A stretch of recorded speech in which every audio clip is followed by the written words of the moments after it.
جیسے آپ کو پتا ہے کہ عمران خان صاحب کو غیر قانونی طور پر پہلے تو ان کی جو گرفتاری ہے وہ لاہور سے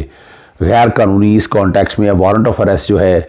وہ بعد میں آیا، وہ گرفتاری پہلے کر لی گئی اور پنجاب پولیس نے کی ہے۔ خانہ پوری آپ جو مرضی کرتے رہے تو آپ نے تو غیر قانونی طور پر یہ سارا پروسیس کیا ہے۔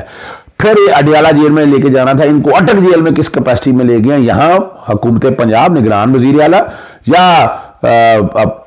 جو وزارت ہوم ہے اسلام آباد سے ہمارے وفاقی حکومت کی، وہ برابر کے قصوروار ہیں ان کے اگینسٹ۔ اور پھر وہ آپ کو پتا ہے وہاں پر تو کلاس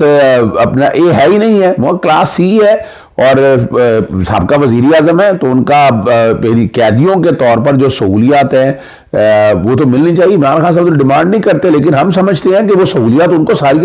قانونی طور پر وہ سہولیات ہے وہ ان کو ملنی چاہیے۔ پھر جس طرح کا ٹریٹمنٹ کیا جا رہا ہے، مینٹل ٹارچر دیا جا رہا ہے، تکلیفیں دی جا رہی ہیں، لیڈر تو کھڑا ہے، لیڈر یہ نہیں ہے جیسے وہ دوسرے لیڈر نواز شریف اگر گیا تھا تو وہ اٹک میں گیا اور پھر آپ کو پتا ہے نکل بھی گیا اور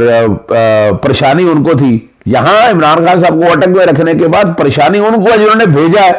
تو اس حوالے سے بھی پوری قانونی کارروائیاں کی جا رہی ہیں اور تاکہ عمران خان صاحب کو ایک تو اپنا اس جیل میں رکھا جائے جہاں کلاس ہو ہے، پھر ان کو تمام سہولیات دی جائیں، وہ کلاس سے ملنے دیا جائے۔ پھر ایک جو ہے نا غریدہ فاروقی نے ایک عجیب سا سوال کہہ دیا کہ جناب وہ تو ملنے نہیں دیا، وہ ملنے نہیں گئے۔ بی ذرا سوچ سمجھ لیا کریں، کس نے کہا ہے کہ آپ کو سنڈے والے دن ملاقات ہوئی؟ اتنے ثبوت آپ کے پاس اویلیبل ہوں گے، اسپیشل ملاقاتیں ہوتی ہیں۔ پھر آپ بھول گئے خواجہ آصف نے خود کہا تھا ان کو تو جیلوں میں بیٹھ کر فون تک ہو گئے تھے، نواز شریف سے شہباز شریف کے سارے فونوں کی فیسلٹی ساری ان کو اویلیبل تھی، یہ تو ہم سارا کچھ ریکارڈ۔ تو یہ جو ہے نا یہ تھوڑا کڑوا تھوڑا میٹھا آپ تھوپ کرنے کی ضرورت نہیں ہے،